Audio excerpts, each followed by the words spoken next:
예술은 왜 더 이상 아름답지 않은 걸까요? 이 질문에 답하기 전에 선행되어야 할 세 가지 질문이 있는데요. 첫 번째 질문은 예술은 무엇인가입니다. 이것은 예술일까요? 그럼 이건 예술일까요? 이건 어떨까요? 이것도 예술일까요? 그럼 이건요? 이건 어떻게 생각하시나요? 오늘의 논의를 위해 선행되어야 할 두 번째 질문은 아름다움은 무엇인가입니다. 여러분의 눈에 이건 아름다워 보이시나요? 이건요? 이건 어떠세요? 그럼 이건?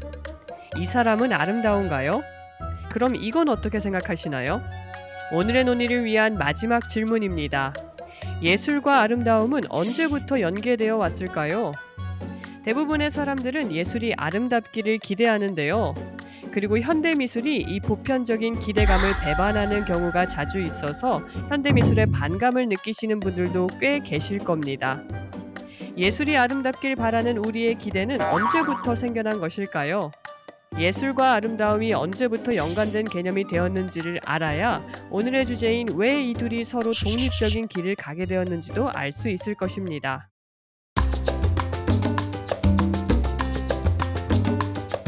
첫 번째 질문부터 답해보죠. 예술은 무엇일까요? 여기에 답을 하기 위해 예술이라는 단어의 대략적인 역사를 살펴보려고 하는데요. 서구의 현대성이 전 지구화된 사회를 살고 있는 현 시점에서 예술이라는 현재의 개념이 구성된 배경을 추적하기 위해선 서양 사람들이 예술을 어떻게 이론화해 왔는지 보아야 할 것 같습니다. 본래 고대 그리스에서는 기예나 수작업, 기술 등도 예술의 개념에 포함되었습니다. 과거의 기준으로 보면 이것도 예술이고 이것도 예술이었죠. 예술이 유용한 손재주가 아니라 인문적 교양의 하나로 자리를 잡게 된 것은 르네상스 시대 이후의 일입니다. 레온 바티스타 알베르티가 쓴 최초의 체계적인 미술 이론서 회화론은 단순한 장인으로 천시받던 화가들을 귀족적 지위로 승격시켰습니다. 동시대의 레오나르도 다빈치 역시 회화론을 저술했는데요. 그는 이 책에서 회화도 하나의 학문이라 주장하며 회화의 원리를 체계적으로 정식화하려 했습니다. 하지만 예술은 철학자 칸트가 등장하기 이전에는 아직 독자적인 것으로 간주되지 않았습니다. 예술은 사회적, 교육적, 신학적, 경제적 프로그램의 일환으로서만 기능했을 뿐이었죠. 칸트가 활동한 계몽의 시대 18세기가 되어서야 비로소 예술의 가치에 대한 물음이나 예술 작품 및 아름다움의 본질에 대한 질문이 독립적으로 제기되기 시작했습니다. 현재 서양에서 파인 아트는 1차적으로 회화, 조각 등의 시각 예술, 즉 미술을 의미하지만 광의적으로는 문학, 음악, 무언극, 무용까지를 포함하는 순수 예술을 의미하기도 합니다. 그리고 공예품은 예술이라는 개념에서 배제되었지요. 동아시아에서는 1873년에 서양의 파인 아트에 대한 번역어로 미술이 등장합니다. 미술이라는 말을 처음 만든 주체는 동아시아 국가 중 가장 적극적으로 서양의 근대 문명을 수용한 일본이었죠. 일본은 서양의 문명을 흡수하고 자기네 나라에서 박람회를 유치할 목적으로 독일에서 열린 빈 만국 박람회에 대규모 사절단을 파견합니다. 그런데 박람회의 출품 목록에 표기된 독일어 쿤스트 게베르베에 대응하는 기존 한자어가 없었기에 박람회에 전시한 시각예술품을 지칭하는 말로 미술이라는 신조어를 만들어내게 됩니다. 이후 미술은 쿤스트 게베르베뿐만 아니라 쇠네 쿤스트와 빌덴 쿤스트의 번역어로도 통용되었습니다. 우리나라의 미술이라는 말이 문헌상으로 등장하기 시작한 것은 대략 1880년대 무렵입니다. 동양에도 예로부터 그리고 조각하고 노래하고 춤추는 문화가 있었습니다. 그러나 이런 행위를 통틀어 예술이라고 명명한 것은 서구 근대의 일입니다. 동양에서는 문학, 음악, 회화, 조각, 무용 등을 이들의 공통점에 착안해 한 단어로 명명하려는 시도가 없었으므로 예술이 자생할 수 없었지요. 물론 옛 문헌에서 각 분야의 유사성에 착안한 비유 정도는 찾아볼 수 있겠으나 이를 동양에서도 과거부터 예술 제도가 있었다고 판단할 근거로 보기엔 무리가 있습니다. 동양의 어느 누구도 이것들을 함께 묶고 그 종사자들을 총칭하는 언어를 만들자고 하지 않았기 때문이죠. 사대부부터 천민에 이르기까지 신분이 다른 이들을 화가라는 한 단어로 묶는 것은 사회적으로 동의를 얻기 어려웠을 것으로 보입니다. 앞서 보여드린 이미지들 중 무엇이 예술인지 답을 공개합니다. 이건 예술이고, 이것도 예술이며, 이건 예술이 아니고, 이것도 예술이 아니고, 이것은 예술이며, 이것도 예술입니다. 두 번째 질문으로 넘어가 보죠. 아름다움은 무엇일까요? 아름다움은 추함이라는 개념과의 상대적 관계 속에서만 의미를 지닙니다.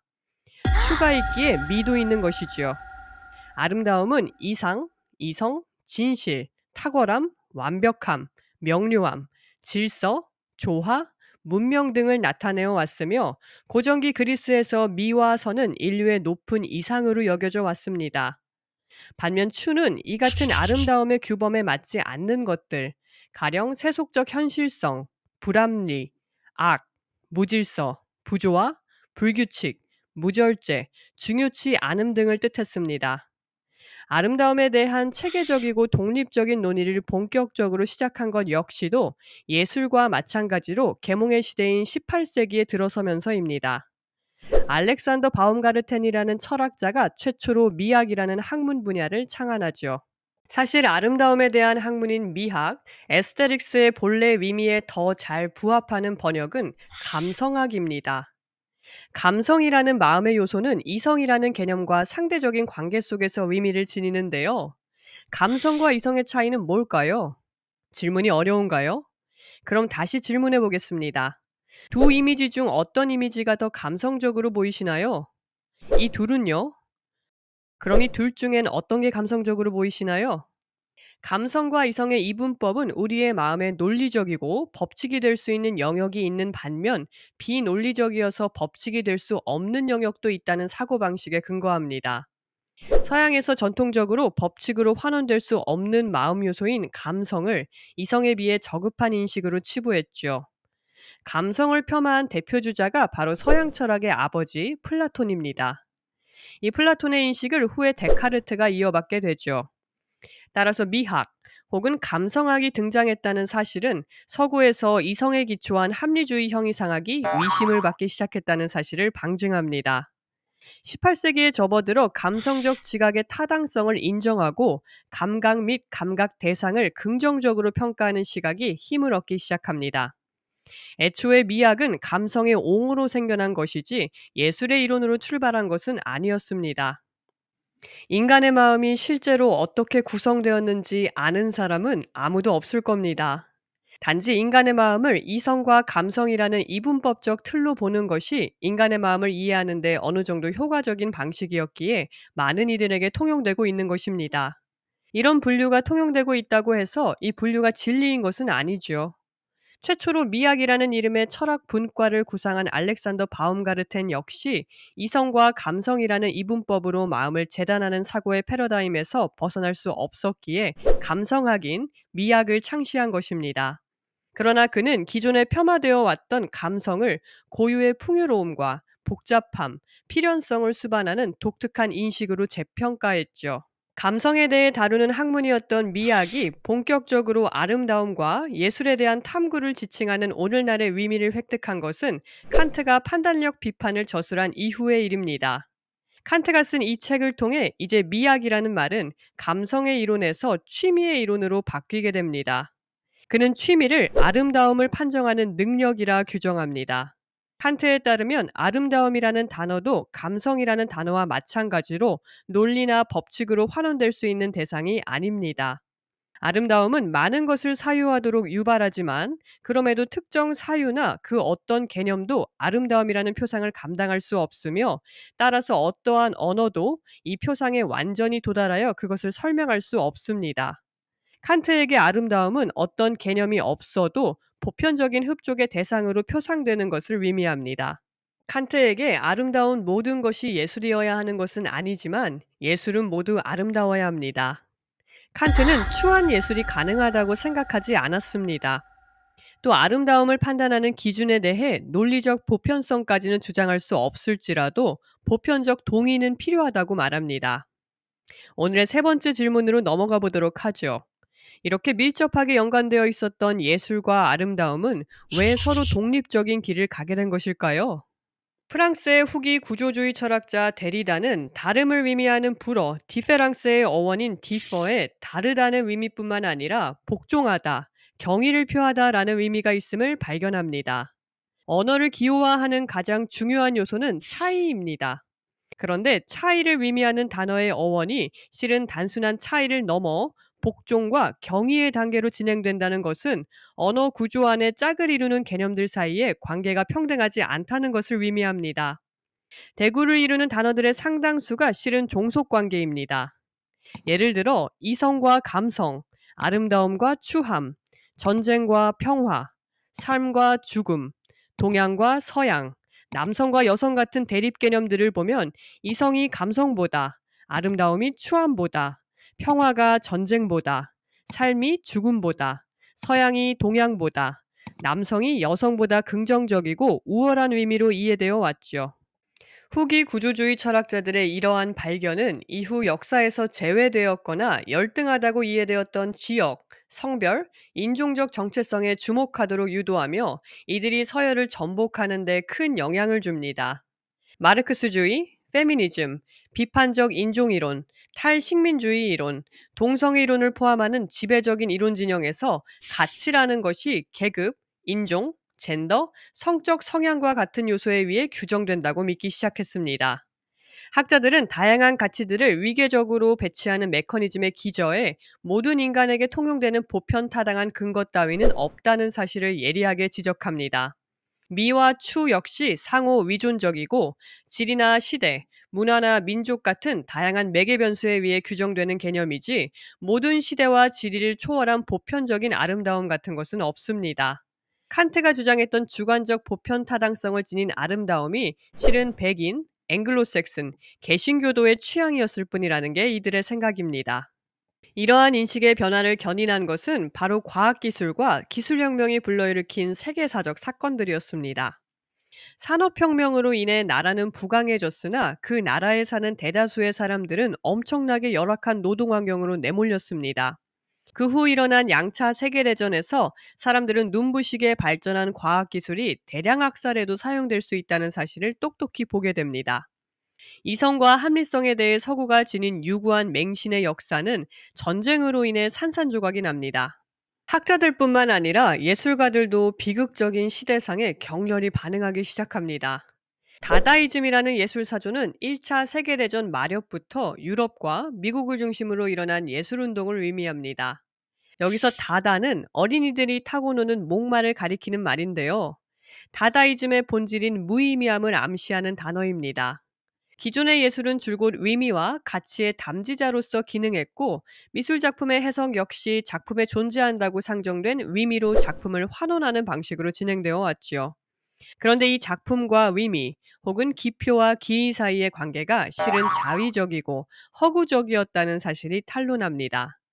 이제 예술은 의미라는 중력에서 벗어난 자유로운 유희가 됩니다. 현대미술의 아버지라 불리는 마르셀 듀샹의 작품 LHOOQ입니다. 각각의 철자를 불어식으로 읽으면 에라쇼큐라는 문장이 되는데요. 이 문장의 뜻은 그녀의 엉덩이는 뜨겁다입니다. 레오나르도 다빈치의 모나리자는 서양 고전 미술의 상징이자 고전적 아름다움을 대표합니다. 모나리자의 여성적이고 고상한 분위기는 아름다움의 전형으로 통합니다. 뒤샹은 이 작품을 통해 고전적 아름다움이라는 평가 체제의 획일성을 유치한 말장난으로 전복하죠. 레오나르도 다빈치와 동시대에 활동한 르네상스를 대표하는 천재화가 라파엘로의 라 포르나리나를 패러디한 신디 셔먼의 작품 무제 205입니다. 라파엘로의 작품 속 등장하는 여성은 라파엘로의 정부였던 것으로 알려져 있는데요.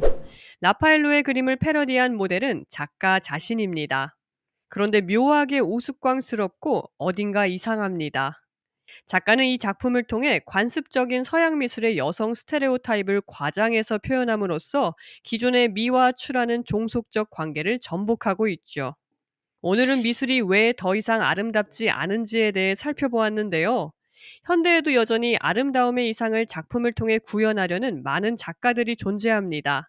다만 일련의 사건들을 겪으며 미술의 지형이 전보다 복잡해졌으며 미술 비평 역시 미적 가치 평가를 거부하기 시작했지요. 그러나 비평에서 판단의 영역은 매우 중요한 부분입니다.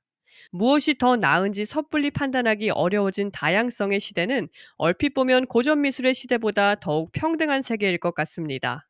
그러나 예술의 옥석을 가리는 시금석을 예술 내부에서 찾을 수 없게 되었다고 해서 개별 작품들이 각자의 개성을 인정받고 평등해진 것은 아닙니다.